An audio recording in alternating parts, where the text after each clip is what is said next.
Welcome back to Afternoon Express. Now, you are just a few ingredients away from Cloud 9 with the sweet, airy and fluffy cloud bread.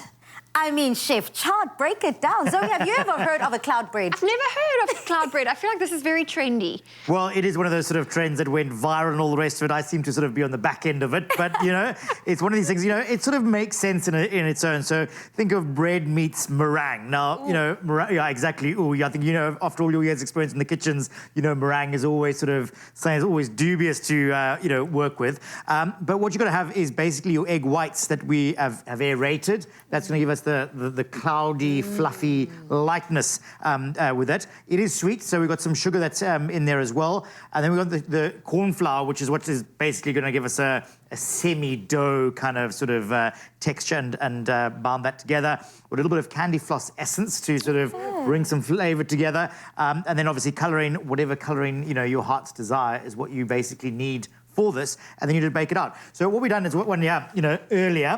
I mean, it already kind of smells like marshmallow. You've got that marshmallowy kind of sort of smell and aroma with it.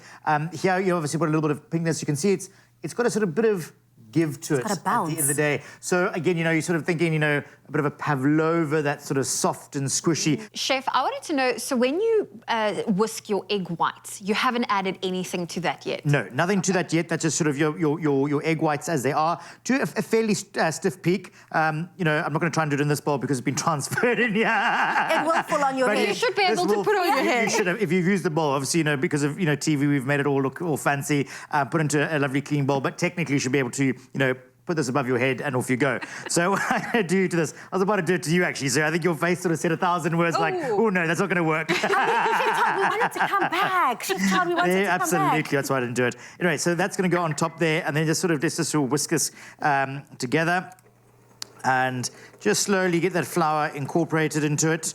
And oh, it's kind of sticky, hey, Chef Chad? It's got a bit of a stickiness to it because remember you've got that sugar and everything else that goes with it.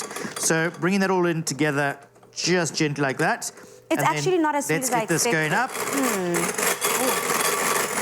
Okay, so what's going to happen? You're going to see a bit of a sheen take on, and that corn flour is going to start to absorb all that lovely liquid in with your flavour. So your candy floss essence. You get candy floss essence. I just know vanilla essence. One thing about Chef Chad, he will put you on game. He will teach you a thing or two. I mean, I've just had a taste. It is very airy, very, very light. It's not as sweet as I expected. I don't have a sweet tooth much. So having a dessert like this is kind of a nice in-between, a nice balance. Definitely. Can I give it a taste? You have to give it a taste. Okay, give it a bit of a whirl. And what I'm going to do is take a little bit of toothpick, and I've got some food colouring, which I'm going to start to bring into here as well. So just go a little bit, depending on the sort of the intensity of your colour. You'll be amazed at how sort of quickly we're going for purple. It changes. We're a little bit of purple. You know, you can leave a little bit of a swirl if you want as well. And then all you need to do is take that and put it into a lined baking dish. Oh, well, and is that it? And this is basically it. So, I mean, you know, as I said, it's like sort of a pavlova meets bread, and, you know, you can make it as big, as small as you like. And then entirely up to you. You know, you can, you know, if you're wanting to get that lovely sort of smooth surface, then you just start needing to work it. Here's a trick, by the way. Take a little bit of your mixture, and sorry for those who will clean this later, but put a little dollop each side, and that holds your baking paper in place. So there's a nice little trick. And just keep smoothing that over just like that. And that is how you get that lovely sort of, you know, copy there. This is so different. I mean, I'm looking at that. In my mind, I thought, oh, candy floss. And then you taste it and you're like, ooh, it's a different take on a meringue. Yeah, I actually was going to ask you, 10 out of 10. I mean, how did you experience it? For me, the consistency, the texture surprised me. It looks like it is going to completely be that airiness, but there is that bread. The bread is still there. It is, but also, you know, candy floss is so sweet. It looks sweet, but it's actually manageable. I could eat a lot of that. Yeah. Well, I mean, can you imagine something like that? Because it's so light, you just can sort of sit there and sort of break it apart, and it's absolutely gorgeous. But that goes in at about 160 degrees, so slightly lower than, you know, what you typically bake bread at. And that just needs to sort of, you know, in essence, sort of dry out and set. It'll take you sort of half an hour, 40 minutes, depending on your oven. But yeah, that's how it comes out. And yeah, I think a great little texture. Oh, bravo. One more question, if I may. What would you eat this with? Do you just eat it on its own?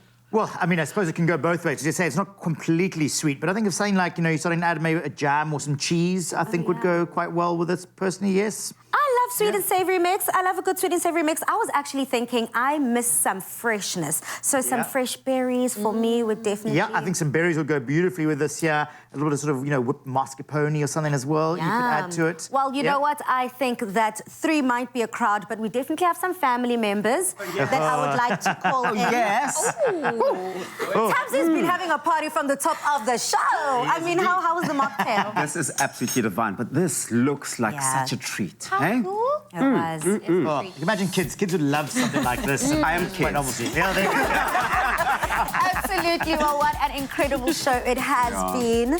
And Zoe, thank you so much for joining us today, sharing so much of yourself. I think you've been so vulnerable, but also so inspiring. I love when that happens. Chef Chad, welcome from holiday. Thank you. We definitely missed you. One thing about Chef Chart is that every single time he's on the show, expect hardcore food facts.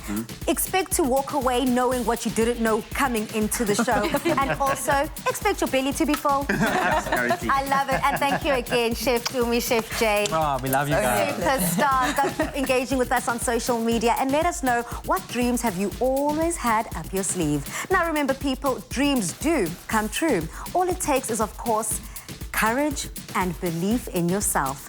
But until next time, City, good night, stay safe and happy eating. Bye.